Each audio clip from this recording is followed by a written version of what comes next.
Hello students, this is Azizi. I hope you're doing well. Today we're going to start new chapter which is a house is not a home. What does it mean? Isn't it quite strange? I'll explain you. This chapter is written by Zan Godioso. Zan Godioso. So, coming back to the title, the chapter name, a house is not a home. So, basically, the story highlights the difference, which is quite obviously, it's not big difference, but it's a very thin difference between a house and a home. So, what's the difference? A house is, you can say, is just a building made of bricks or concrete, whatever the materials being used to build a house. So the house is just a building where people live. But a home is called a place where a family lives together and the family members share the unique bond of loves and oneness. So here the writer, who is narrator also, he lost his home. It got destroyed by fire, and obviously then he had to move to another house. So this is what exactly he felt about the difference of the previous house, the previous home, I would say. So let's go into more details to understand this chapter. This story is revolves around the narrator, whose name is Zan.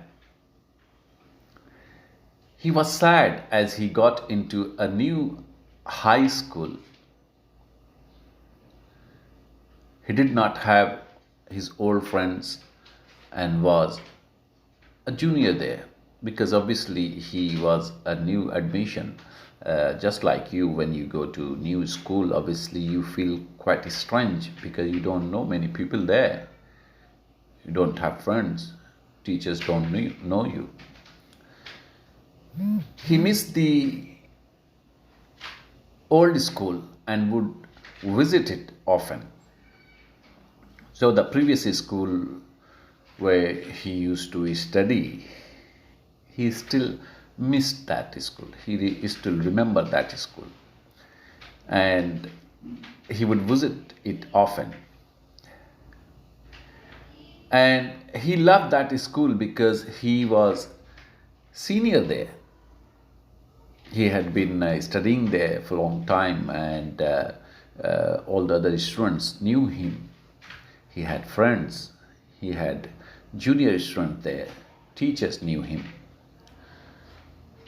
So because he had to change the school, now he was in a new school. And he was sad. So what happened on one Sunday afternoon that really added his miseries, his sadness, his problems? So what happened? His house caught fire. His house caught fire. It started burning. So whatever the reason was there, short circuit, whatever, it could be any reason, but it got fire. Apart from few papers and photos of his father that were retrieved by his mother, they lost everything. So everything was just destroyed, everything was just burnt apart from some photos and papers. He didn't even have a pair of shoes. He had a pet cat. It was also missing. It had gone somewhere during the fire. Obviously, it must have run. So the narrator got depressed and did not want to attend school. So after that incident, obviously he was quite depressed and he was sad. He didn't want to go to school. He realized that he could not soak up in his sadness as they had to rebuild their life. And of course, after losing the home, the house, they needed a new house, clothes, books, everything, whatever they could require for living. They needed everything. And moreover, they didn't have any cash, credit cards, and any other identity proof.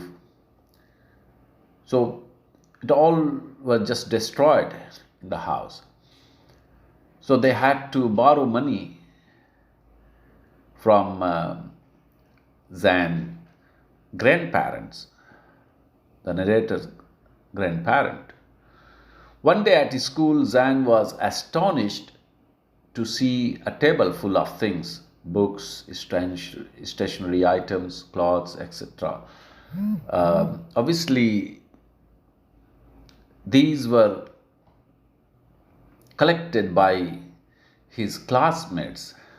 They were helping him after they came to know that his house was burned down.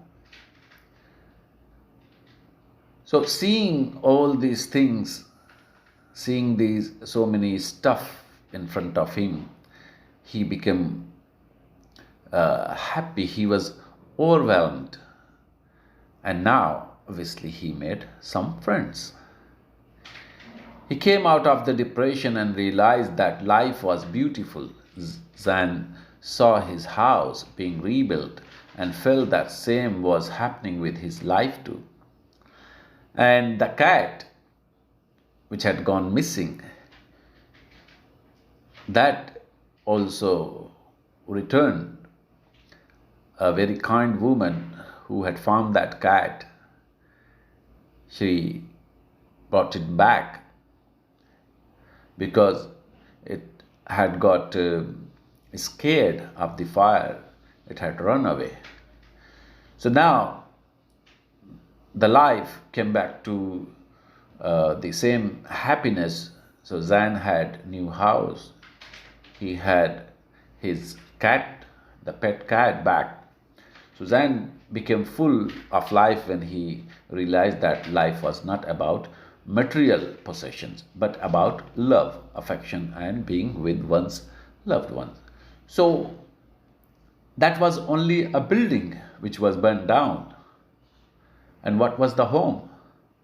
The memories, the love, the bond which they had amongst the family members.